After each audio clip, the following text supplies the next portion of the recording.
بسم اللہ الرحمن الرحیم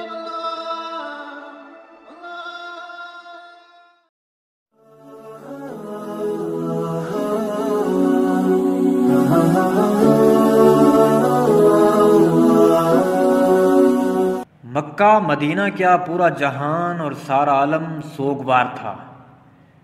پیاس اسے لگی تھی جو سدا دوسروں کو سیراب کرتا رہا تھا، مگر اس کی پیاس کے وقت اسے 2 بوند پانی نہ مل سکا، اور سیدنا عثمان غنی رضی اللہ عنہ مظلومانہ شہید کر دیے گئے۔ حضرت عثمان غنی کی شہادت کے بعد صحابہ کرام نے حضرت علی کو خلیفہ بنایا۔ اس وقت مدینہ منورہ میں باغیوں کی حکومت تھی۔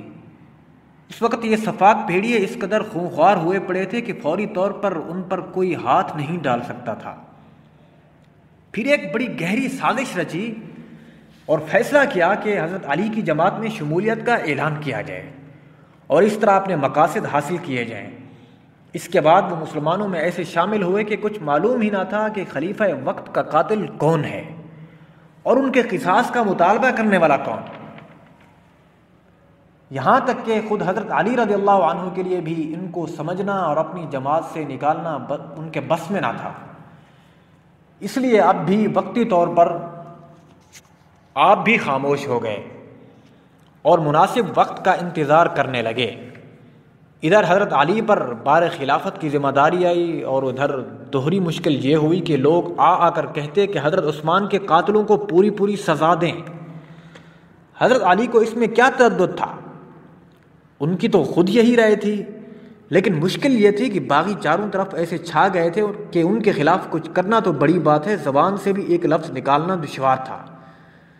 حضرت علی نے لوگوں کو سمجھانے کی لاکھ کوشش کی کہ ابھی ٹھہر جاؤ، ذرا حالات بدلنے دو تو ان باغیوں کی خبر لی جائے گی، لیکن کچھ لوگ آپ کی مجبوری کو سمجھتے نہ تھے، اس لیے ان کا اصرار برابر بڑھتا جاتا تھا۔ دوسری طرف لوگوں نے مدینہ میں آپ سے بیعت کی اور یہی وہ قاتلین عثمان تھے، خواہ وہ مصر سے آئے ہوں، کوفہ سے یا بصرہ سے۔ اب لوگوں نے سمجھنا شروع کر دیا کہ یہی قاتلین آپ کی فوج میں آ گئے ہیں، اس لیے بعض لوگوں کو بدگمانی پیدا ہو گئی کہ آپ قصاص کو ٹالنا چاہتے ہیں۔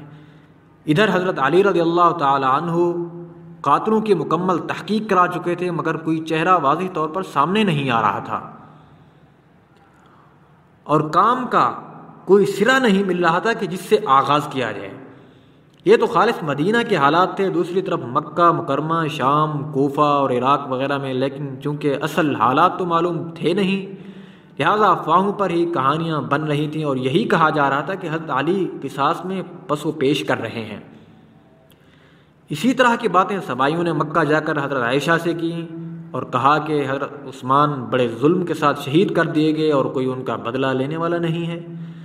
حضرت عائشہ رضی اللہ عنہا یہ سن کر بڑا صدمہ کا شکار ہوئیں۔ حضرت طلحہ اور حضرت زبیر بھی آ گئے۔ حضرت عائشہ ان کو لے کر خود حضرت عثمان کے خون کا بدلہ لینے کے لیے نکل پڑی۔ حضرت علی آپس میں لڑائی جھگڑا پسند نہ کرتے تھے، لیکن کیا کرتے؟ صورتحال ہی ایسی بن گئی کہ قاتل آپ کے قبضہ میں تھے نہیں اور حضرت عائشہ وغیرہ ان قاتلوں سے بدلہ لینے کے لیے آمادہ تھیں۔ غرض دونوں طرف کی فوجیں بصرہ کی طرف بڑھیں، جو اس وقت کا سب سے بڑا فوجی مرکز تھا۔ پہلے صلح کی بات چیت شروع ہوئی، چونکہ نیت دونوں کی اچھی تھی، اس لیے ایک دوسرے کی بات اور مشکلات سمجھ میں آ گئیں اور جلد ہی معاملہ طے ہو گیا۔ رات کو دونوں طرف کے لوگ اطمینان سے سو گئے، لیکن سبائیوں کی تو نیندیں اڑ گئیں۔ وہ کب پسند کرتے تھے کہ مسلمانوں میں اتحاد و اتفاق ہو؟ دوسرے ان کو سب سے بڑا ڈر یہ تھا کہ اگر آپس میں صلح ہو گئی تو ان کی خیر نہیں، اس لیے انہوں نے ٹھان لیا کہ چاہے جو کچھ ہو جائے یہ صلح نہ ہونے پائے گی۔